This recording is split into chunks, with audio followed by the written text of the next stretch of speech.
Top 10 keyword abilities in Magic the Gathering. Let's go. And this started off number 10, Kicker. Kicker is so versatile. It lets you pay an additional amount to get more out of your card. And this additional amount can be a multi-kicker as well, a subvariant. And some would even argue that all cards are kicker. Take a look at this. Ninjutsu? It's just kicker with extra steps. Smothering Tithe? Rhystic Study? Kicker on your opponent's cards. Horsemanship. Okay, everything is kicker or horsemanship. Anyways, I don't know about horsemanship, but kicker has been around for a while, and it's not going anywhere anytime soon. Next up, we have Flashback, another versatile keyword ability that lets you cast cards out of your graveyard. This is awesome because some of these cards even cost less when you cast them with their flashback cost, which makes it kind of overpowered to stuff stuff into your graveyard or get double use out of your cards. It's been around for a while and there's been a ton of flashback cards printed, and it's not going anywhere anytime soon. Horsemanship and flying have nothing on protection.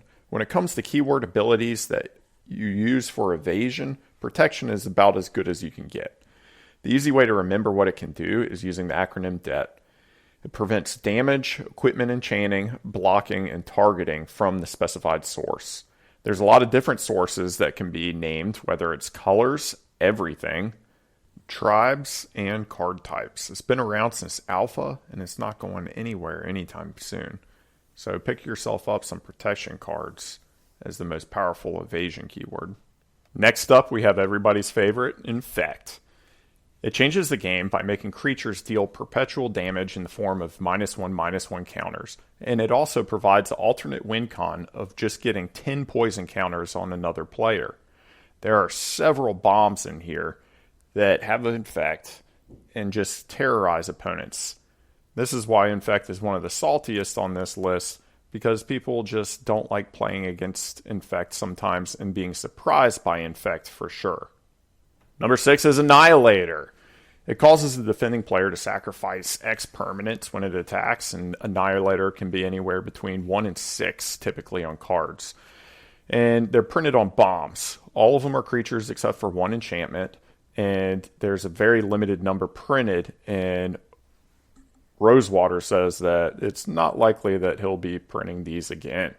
So you have a limited pool here, and they're on very high cost cards, but the effect itself, the mechanic, is just dirty. It can make an opponent just wipe their entire board. It's not a lot of fun to be on the receiving end of this. And we're to the top 5, and from here on out, I'll just let you know it's all about value and generating value from the cards with the keywords. And number 5 is Dredge. Dredge is just awesome for any sort of graveyard recursion or self-mill decks. And it's not even really viewed as like a negative side effect because you want to be dumping cards into your graveyard anyways. So it ends up working out. Stuff like Loam and Grave Troll really love it. So it's an awesome mechanic that is fun to play. I don't draw cards, I just blunder. Can't you hear the thunder? You better run, you better take cover. Dredge 12. Next up is Affinity. In Affinity, we think about artifacts, but it's not just artifacts that can discount. Some of these Affinity cards also discount based on islands, like basic lands, tribes, and attacking creatures. The list goes on. There's also Affinity cards that aren't printed with Affinity keyword on them. So they're non-keyworded cards that still have the same effect. Affinity is just a strong discount on cards that you synergize with anyways. Delve is an even more powerful discount mechanic that lets you exile cards from your graveyard to reduce the casting cost of a card. These cards end up being super powerful because you can just get rid of cards in your graveyard that you wouldn't use anyways. So it lets your graveyard be an additional resource to discount. It ends up that 10% of Delve cards are banned. So Delve is a quite powerful mechanic, and it's one that we probably won't see too often anymore. Now the development team was like, what's better than discounted cards? Free cards, and that's where Cascade comes in. When you cast Cascade, You get to exile the cards from the top of your library until you exile a non-land card that costs less, and then you get it for free. And you have multiple instances of Cascade printed on cards, and Cascade can trigger other Cascades. So this can get out of hand very quickly. So for this top 10, we were talking about mechanics, but specifically keyword abilities. There's 153 of them so far, but they come out pretty consistently. Other than keyword abilities, there's also keyword actions and ability words. You may have seen these, but these couldn't be considered for this top 10. We might hit these up next time because landfall and imminence and proliferate, they're all very good actions and ability words. Last but not least, we have Storm in the number 1 spot.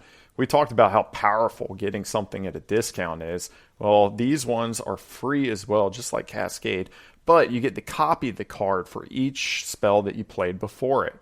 These things can get out of hand extremely quickly, and that's why a quarter of these cards are banned in certain formats.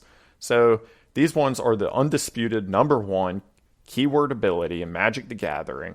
They have amazing cards out there that can just tear your opponents apart with a lot of free casts. And thanks for stopping by to check out our top 10 keyword abilities in Magic. We also give away any cards that we open on this channel in our complete booster battles. So if you haven't seen those, go ahead and stop by our channel page and check out the top. You may be interested in being a subscriber, or as we call it, completionist. So thanks again, and we'll see you next time.